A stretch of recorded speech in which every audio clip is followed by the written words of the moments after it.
Veseli e Haradina i flasin për kufit, ky i fundit i det për ndryshimi quan eksperimentet të rrezikshme. Në Kosovë përkujtohet 17 vjetori i sulmeve terroriste të 11 shtatorit në SBA. Protestojnë punëtorët e Kecit, vazhdon greva në post.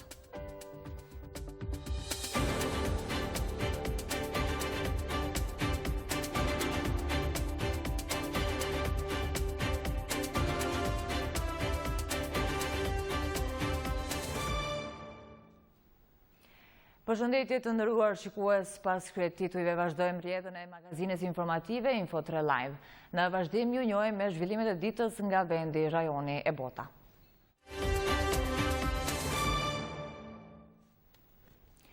Kryeministri Ramush Haradinaj ka thënë se loja me kufit është eksperimenti rrezikshëm dhe se Kosova nuk e ka luksin të flasë për kufit.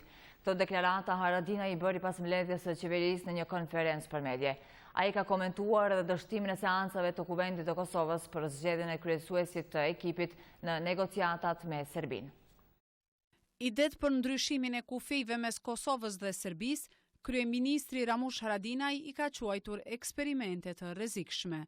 Sipas tij, hapja e diskutimeve për kufit nuk ofron garancione se si do të mbyllen. Është eksperimenti i rrezikshëm loja me kufit e me territore. Janë kundër këtyre eksperimenteve edhe është gjë që kemë kujdes. Pse ju siguroj që të gjithë na jemi të vetëdijshëm se sa në rrezik është loja me kufin bota. E dim nga e kaluara, sa e në hap, nuk dihet ku janë mbyll, edhe të mirë me ku i mo. Haradinaj është përgjigjur edhe për rolin e qeverisë në procesin e dialogut. Ai ka shfaqur shpresën se opozita do ta mbështesë Fatmir Limajin për ta udhëhequr ekipin qeveritar. Pra qeveria asnjëherë si ka ikë obligimet e vete, dhe Deni Zoti Arifi është kryesuesi i delegacionit të Kosovës në dialogun e ndetur në implementimin e marrëveshjeve dhe kemi propozuar zotin Limaj që kryeson një delegacion politik tani më dhe shpresojmë që edhe opozita do të japë përkrahje. Kemi pas mungesë të përkrahjes nga lista serbe dhe opozita për të delegacion të shohim si të rrjedhin gjëra.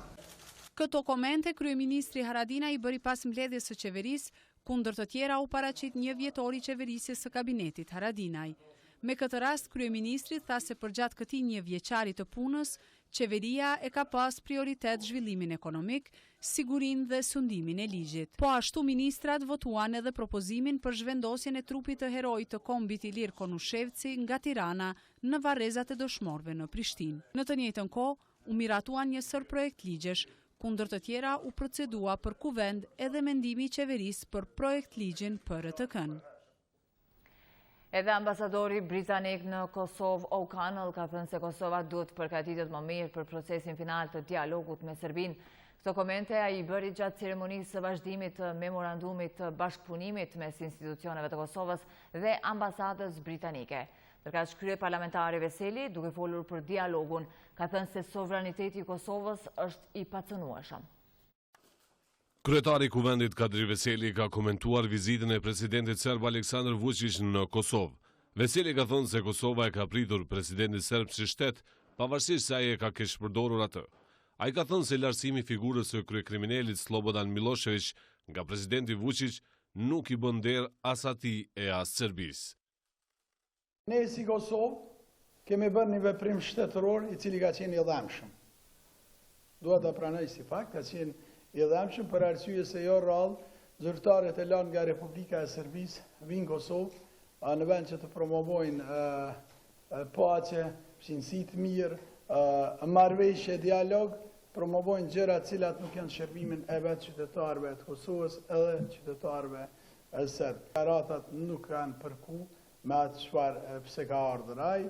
Në një kohë, adresimi i tij nga Penda ka qenë demonstrim i pastër politik, i cili nuk do duhet të ndodhte. Besojmë se është edhe një mesazh, as më tepër në momentin kur aq shumë trumpetohej marrja e Ujmanit. Ujmani do të jetë në Kosovë, sovraniteti i Republikës Kosovës është i pacënuar, kur të vjen musafiri në shtëpi, pastaj duhet me doru kur e flet edhe në fjalë Trump. Po, promovimi i politika të Miloševićit si kanë bën der ati as besoj asnjë. Vizitën e Vučićit e ka komentuar edhe ambasadori britanik Rory O'Connell. Ky debati që është zhvilluar javë të fundit na tregon sa është e rëndësishme normalizimi i marrëdhënieve mes Serbisë dhe Kosovës, edhe në të njëjtin kohë sa është e rëndësishme që Kosova të jetë gati të merret të përfshihet në këtë proces me seriozitet. Kosova ka institucionet e vet. Tash Kosova është të pranë.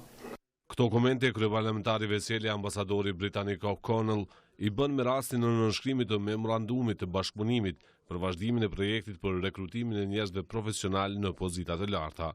Kemi një projekt i cili do t'i evitonte pabarazin. Kosova më shumë t'i ka nevojë për ambient i cili është i drejtë edhe në njëjtën kohë që njerëz me aftësi dhe njerëz që janë meritor, njerëz që janë pa korruptuar, marrin pozicionet e larta drejtuese, të tregojnë aftësitë e tyre në mënyrën që ta ndihmojnë edhe vendin tonë. Ne shkruajmë me kryetarin e kuvendit marrëveshjen për vazhdimin e projektit të rekrutimit, i cili do të ofrojë ndihmë teknike panelëve rekrutuese të Kosovës në përzgjedhjen e pozitave të larta drejtuese. Gjithë e dim problemin që ky projekt tenton të adresojë, nepotizmin dhe faktin që njerëz jo profesional vendosen në pozita drejtuese të cilët nuk punojnë për të mirën e Kosovës, por i kthejnë favore grupeve apo personave që kanë vendosur aty. Monitorimin e këtij projekti do ta bëjë organizata BIRN. Për procesin e dialogu dhe normalizimin e marrëdhënieve ndërmjet Kosovës dhe Serbisë do të diskutojnë edhe presidenti Thaçi dhe homologu i tij Malazias Milo Đukanović. Gjatë vizitës zyrtare në kryeqytetin e Malit të Zi, presidenti Thaçi dhe Đukanović do të flasin për perspektiven euroatlantike të vendeve të Ballkanit Perëndimor, për forcimin e paqes dhe stabilitetit rajonal, si dhe për thellimin e mëtejmë të bashkëpunimit ndërshtëror.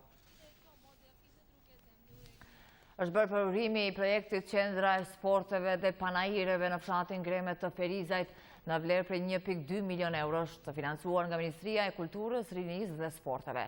Çdo projekt i cili është në të mirë të qytetarëve të rajonit të Ferizajt do të marrë mbështetjen e institucioneve. Kështu ka thënë kryetari i Kuvendit Kadri Veseli, ai ka folur edhe për korrigjimin e kufive dhe finalen e dialogut. Të ndjekim deklaratën e Veselit. Jemi bashkë, jemi të koordinuar në ballafaqim me sfidat cilat janë për Kosovën tonë, pozitë dhe opozitë. Asgjë nuk ka që na ndan për përcaktimin tonë shtetëror si shtet i pavarur dhe sovran. Kosova është një, Kosova është sovrane, Kosovën nuk do të lejon që askush të cenojë territorin e vet. Këtu duhet të jemi gjithë bashkarisht, në njëjtën kohë bashkarisht pozita dhe opozita duhet të jetë edhe në procesin e finales së madhe, përkatësisht Kosova në organizatën e Kombeve të Bashkuara dhe integrimin bashkimin evropian. Ndërgat shefi i grupit parlamentar të Lidhjes Demokratike të Kosovës, Abdullah Hoti, ka thënë se veriu i Kosovës është pjesë integrale dhe e pandashme e Kosovës. Ai gjatë një tryeze diskutimi në Mitrovic me strukturat e LDK-s dhe me qytetarë, ka thënë se Kosova nuk është në gjendje emergjente. Sipas tij, është e vërtetë që nuk ushtrohet kontrolli i plot shtetëror në veri, por thanë se duhet të punohet në integrimin e asaj pjese në kuadër të zhvillimeve politike, ekonomike e sociale të Kosovës. Hoti tutje ka shtuar se dialogu është rruga e vetme për zgjidhjen e problemeve. Ndërkohë për kufit u folë edhe në tryezën me temën humbësja e madhe e dialogut, diskutim mbi parimet dhe strategjitë që parandalojnë institucionet e Kosovës të zhbojnë karakteristikat unike të Kosovës. Aty u tha se korrigjimi apo shkëmbimi i territoreve është ide e paqëndrueshme dhe jo afatgjate, ndërsa çdo shkëmbim territorësh pa e respektuar kushtetutën e Kosovës është e jashtëligjshme. Korrigjimi apo shkëmbimi i territoreve është ide e paqëndrueshme dhe jo afatgjate, ndërsa çdo shkëmbim territoresh pa e respektuar kushtetutën e Kosovës është e jashtëligjshme. Kështu u tha në tryezën me temën humbësja e madhe e dialogut, diskutim mbi parimet dhe strategjitë që parandalojnë institucionet e Kosovës të zhbojnë karakteristikat unike të Kosovës. Ish kryetari i gjykatës kushtetuese të Kosovës, Enver Hasani, tha se Kosova nuk është shkëputur nga ish Jugoslavia, por nga Serbia dhe si e tillë trashëgon të gjitha të drejtat dhe detyrat. Çdo nënshkrim, çdo marrëveshje që bëhet jashtë organeve kushtetuese është ndërkombëtarisht e pavlefshme dhe nuk provon asnjë fuqi juridike. Ky standard do të marrëveshje edhe pse ne nuk jemi të njohur, marrëveshje me Malzi, Tazon ose me Maqedoninë, për kufij është regjistruar në sekretariat të KP-s. Analisti politik Behlul Beqaj u shpreh se korrigjimi i kufive është nxitje për formimin e shteteve etnike, të cilat me kohë homogenizohen. Korrigjimi, shkëmbimi, bashkimi, ndarja, si të doni thoni, i kufive nuk është zgjidhje afatgjate e as e qëndrueshme. Ndërsa drejtori ekzekutiv i Kipredit, Lulzim Peci, tha se logjika e korrigjimit të territoreve është mashtrimi më i madh që po u bëhet qytetarëve të këtij vendi. Unë këtë e konsideroj tragjedi jo vetëm për Kosovën dhe Serbinë, po dhe për krejt projektin evropian. Kundër ideve që panelistët i shfaqën lidhur me shkëmbimin e territoreve me Serbinë, u shpreh analisti Fisnik Halimi. Kosova, gjithsesi shoqëria jonë, është në një situatë ku duhet në formë urgjente të dalë prej atmosferës që po e barazon çështjen e shkëmbimit të territoreve me personin e zotit Paçi si person politike. Tryeza u organizua nga Grupi për Studime Juridike dhe Politike dhe Instituti i Prishtinës për Studime Politike.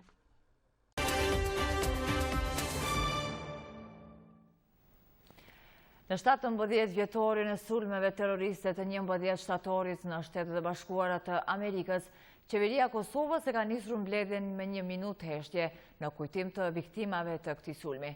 Ndërsa kabineti qeveritar ka miratuar propozim vendimin për vendosjen e memorialit të përhershëm në oborrin e qeverisë në shënderimi për jetët e humbura të kësaj tragjedie. Ndërkohë krerët institucional bashkë me ambasadorin amerikan në Kosovë, Delawi, bën homazhe në përkujtim të viktimave. 17 vjetori i sulmeve terroriste në SBA u shënua edhe në Kosovë. Viktimat e atij sulmi u nderua në këtë përvjetor nga kabineti qeveritar, kryeparlamentari e ish presidentja e vendit. Krerët e shtetit me këtë rast kujtuan se Kosova do të qëndrojë gjithmonë pranë Amerikës. 11 shtatori ka qenë sulm mbi vlera civilizuese, 11 shtatori ka qenë një provë për gjithë botën demokratike për t'i përgjigjur një fryme e cila ka qenë njerëzore. Sot, kaq vite pas asaj dite të rënd, Shtetet e Bashkuara të Amerikës dhe bota e civilizuar ka triumfuar. Kosova dhe Amerika janë bashkë edhe në këtë ditë e do t'jenë gjithnjë. Lutjet tona shkojnë për familjet e viktimave. Falenderues për përkujtimin e miqësinë është ambasadori amerikan në Kosovë, Greg Delawi. The United States truly appreciates Kosovo's commemoration. Shtetet e Bashkuara çmojnë përkujtimin e bërë për 11 shtatorin dhe faleminderit qeverisë dhe popullit të Kosovës për miqësinë për përkrajen në këtë kohë. Sulmet e 11 shtatorit në New York, në Washington dhe Pensilvani kanë prekur gjithë botën. Edhe në atë kohë populli i Kosovës ka qëndruar me ne. 17 vjet më parë u kryen sulmet terroriste në SBA, ku u shembën kullat binjake në New York e u sulmua edhe Pentagoni, me që rast humbën jetën më shumë se 3.000 qytetarë, përfshirë edhe 3 shqiptarë. Në shenjë pakënaqësie për pagat dhe kushtet, qindra punëtorë të Kecit protestuan para objektit të kësaj ndërmarrjeje. Hisni Gashi, kryetari i sindikatës Elektro Kosova, tha se nga viti 2015 kërkojnë ngritjen e pagave dhe zbatimin e kontratës kolektive, por thotë se këto kërkesa kanë hasur në vesh të shurdhër nga menaxhmenti i Kecit. Ai ka thënë se janë të palëkundur në kërkesat e tyre për ngritje të pagave dhe zbatim të kontratës kolektive, kurse Keci, përmes një deklarante për medje, ka shprehur përkushtimin për përmirësimin e kushteve dhe beneficioneve për punëtorët në bashkëpunim të ngushtë me sindikatat. Ndërkohë që nga dita e djeshme, të gjithë punëtorët e postës kanë hyrë në grev të përgjithshme. Sipas sindikalistëve, greva nuk do të ndalet deri në marrjen e pagave për të gjithë punonësit dhe derisa të ketë garanci me shkrim nga menaxhmenti, bordi dhe qeveria e Kosovës që ekzekutimi i pagave për muajt e ardhshëm të bëhet brenda afatit ligjor. Trupi i herojt të kombit Ilir Konushevci do të brehet në varrezat e dëshmorëve në Prishtinë. Kjo pasi qeveria e Kosovës ka miratuar sot propozim vendimin për zhvendosjen e eshtrave të herojt të kombit. Për Ilir Konushevcin dhe për Qazim Jakupin, baban e Leonora Jakupit, u propozua të ngarkohet Ministria e FSK-s që ta kryej këtë procedurë. Prindrit e Ilirit kanë kërkuar që kjo të përfundojë deri me 28 nëntor, ka thënë kryeministri Ramush Haradinaj. Në mbledhjen e sotme, qeveria ka miratuar edhe propozim vendimin për t'ia proceduar kuvendit mendimin lidhur me projekt ligjin për mbrojtjen e vlerave të luftës së UÇK-s.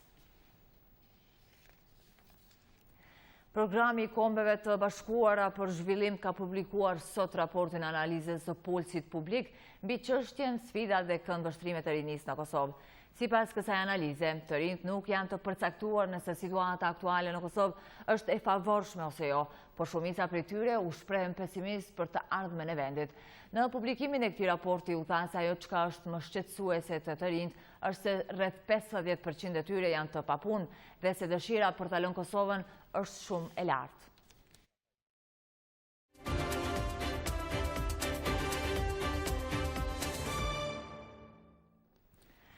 SBA ka kërcënuar me sanksione kundër gjykatës ndërkombëtare të krimeve, nëse ajo vazhdon me ndjekjet penale ndaj amerikanëve.